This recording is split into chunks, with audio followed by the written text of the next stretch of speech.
तू मेरा है जुनून, तू मेरी है दुआ, तू इश्क मेरा, तू इश्क मेरा, तू इश्क मेरा। मुझे लगता है कि हमने हारिफ को किसी और से गोद लिया। बेटा आपकी मेंटालिटी देख के मुझे बहुत अफसोस होता है।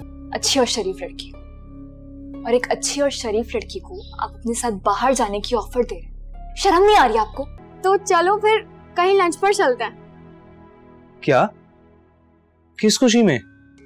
क्योंकि मैं आज तुम्हें अच्छी लग रही हूँ ना। मुबारक हो मिसेस हमदानी, आप दादी बनने वाली। क्या? वाकई? Are you sure doctor? It means you don't love me?